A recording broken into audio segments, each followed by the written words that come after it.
kindness is always one of those fruit of the Spirit that I thought I always had. I was naturally nice to people, and so I thought I just have the fruit of kindness.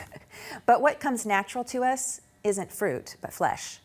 So I had to look at the kindness in my life, the way I thought I was being kind, and look at the motive of it. If the motive was ever at any point self, in other words, I'm kind to you so that you won't hurt me, or so that you won't hate me or reject me, then that's not the fruit of the Spirit, that's the fruit of the flesh. Because at the bottom of it, it's my flesh wanting something in return.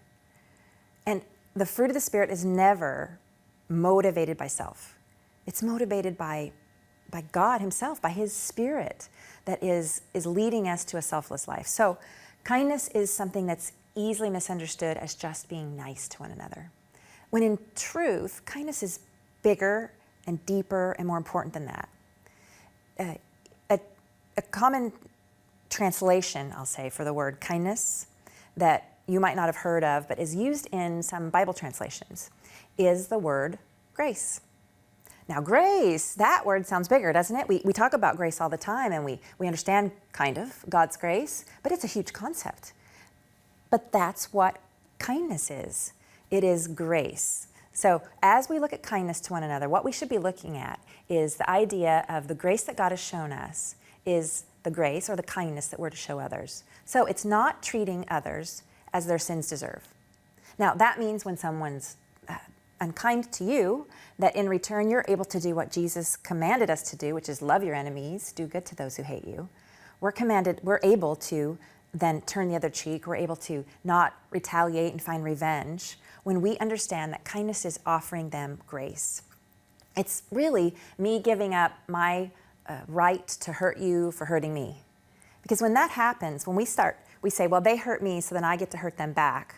Well, then the next step is, well, then they hurt us again, and then we hurt them back. And it just starts this endless cycle, which I wrote about in my book, Mean Girls. And it's a topic that for those of us that have had mean girls in our lives, we understand this idea that kindness is obviously not found there, and kindness is something that we don't want to offer to them.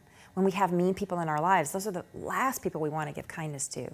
But if we offer kindness to only those, and grace to only those who are kind to us, who have done good in our eyes and not evil, then we're no different than those who don't have the Spirit living in them.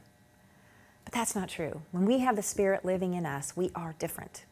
And we are different because we've received His grace. We've received His kindness over and over and over. If you sit down and look at your day, I can guarantee you there's been multiple occasions where sin has crept into your life, or you've just invited it in, and He has forgiven you, and He has offered you grace, and He hasn't demanded more of you than you were capable of.